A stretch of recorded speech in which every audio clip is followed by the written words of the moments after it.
there, Lori Scherer with my partner, Dan Carper, the Carp Group. We'd like to share a little information with you today about what's going on in the marketplace. And we do see quite a bit of activity. I know that my request for showings has definitely increased. We had a little bit of a lag in between Christmas and New Year's. You know, people have family, they're visiting. And as soon as those holidays were over, man, I saw those requests coming in. So that leads me to share with you that when a property is in the right condition at the right price, it sells. And here's a valid description of that. I listed a property in Stonebridge, beautiful home, renovated, and within 4 days, we had an almost full price offer. Same thing with a property I listed in Valencia Bay. On day 3, we had a full price offer. And I believe there were a couple of other ones as well that were very similar, very close to full price. And this is basically really validating that buyers understand value.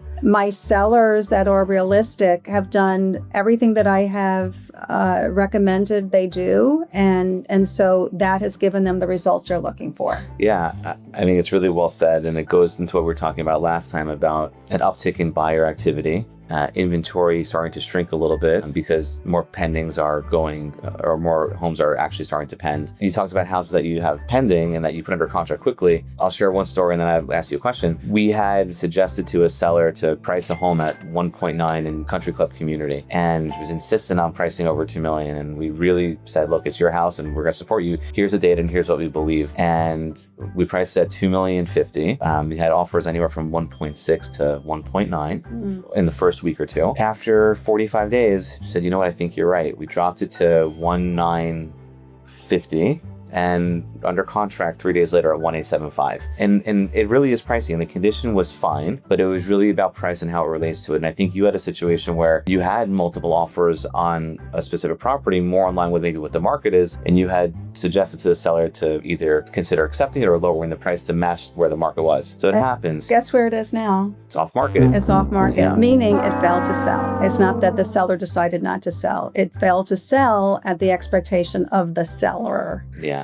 So buyers are savvy, and their realtors, hopefully the ones that are doing their homework, they're just as savvy. And I think data is important to look at and understand what you're looking at, what timeframes and what pricing, what market. $1 million listing in Boca is not created equal across all of Boca. $1 million listing in Broken Sound or Valencia Sound or Stonebridge is going to have an impact one way or another relative to other communities. And so it's important to recognize that when you're looking at data, where do $1 million homes sell, how fast stays on market? It depends on the community. It depends. Your Valencia Bay listing, I mean, you did a great job selling that listing with many other listings on the market. Correct. So, you really have to know where the pricing lands. And again, it's not our house, it's your home. Right. We just want to advise and guide and listen to you to help you get the best results. And so it's just important to have those conversations. And we wish you a great 2026 as we are starting now. And we're here to answer any of your questions. So thanks for listening.